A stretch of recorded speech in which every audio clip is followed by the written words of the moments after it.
Welcome to Bala cars. இப்போ நீங்கள் பார்க்க போகிற கார் பார்த்தீங்கன்னா ஹோண்டாயில் சாண்ட்ரோ சிங்கு பற்றி தான் பார்க்க போகிறோம். வாங்க வீடியோக்குள்ளே போகலாம். இந்த கார் பார்த்தீங்கன்னா ஹோண்டாயில் சாண்ட்ரோ சிங்கு மாடல் பார்த்தீங்கன்னா 2010க்கு 10 வேரியன்ட் பார்த்தீங்கன்னா ஜிஎல் அப்படிங்கிற வேரியன்ட் தான். ஓனர் பார்த்தீங்கன்னா 3 ஓனர் வரும்ன்றிருக்காங்க. இது ஒரு பெட்ரோல் வண்டி தான் அண்ட் எல்பிஜி கேஸும் இருக்குது. கிலோமீட்டர் பார்த்தீங்கன்னா 1,11,000 கிலோமீட்டர் ரன்னிங் ஆகிருக்கு. நோ சர்வீஸ் ரெக்கார்டு தான். இதுக்கு இன்சூரன்ஸ் பார்த்தீங்கன்னா 14/2/2025 வரைக்கும் இன்சூரன்ஸ் எடுக்கு. இதோட ஐடி வேல் பார்த்தீங்கன்னா 1 லட்ச ரூபா ஐடி வேல் மட்டும் வரும்ன்றிருக்காங்க. காரோட ப்ரைஸ் என்ன சொல்கிறாங்கன்னா 2,25,000 சொல்கிறாங்க. ரேட் குறைக்க முடியும்னு சொல்லியிருக்காங்க. குறைச்சி பேசி இந்த காரை பைப்பிங்களான்னு சொல்லியிருக்காங்க. ஏசி வந்துடும், பவர் ஸ்டேரிங் வந்துடும். சீட் கவர்லாம் பார்த்தீங்கன்னா நியூ கவர் தான் போட்டிருக்கு. டயர் பேன் பார்த்தீங்கன்னா 4 டயருமே நியூ டயர் தான். ரிமோட் லாக் வந்துடும்.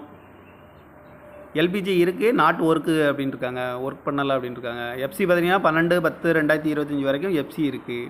இந்த கார் பார்க்க வேண்டிய இடம்னு பார்த்தீங்கன்னா தர்சன் கார்ஸ் ஈரோடு அப்படிங்கிற இடத்துல தான் இந்த கார் பார்க்க முடியும். TN 48Q 5893 அப்படிங்கிற நம்பரில் தான் இந்த கார் இருக்குது அப்படின்னு இருக்காங்க. ஓனர் 3 ஓனர் வரும். இது ஒரு பெட்ரோல் வண்டி தான். காரோட ப்ரைஸ் என்ன சொல்கிறாங்கன்னா 2,25,000 சொல்கிறாங்க. ரேட்டு குறைக்க முடியும்னு சொல்லியிருக்காங்க. குறைச்சி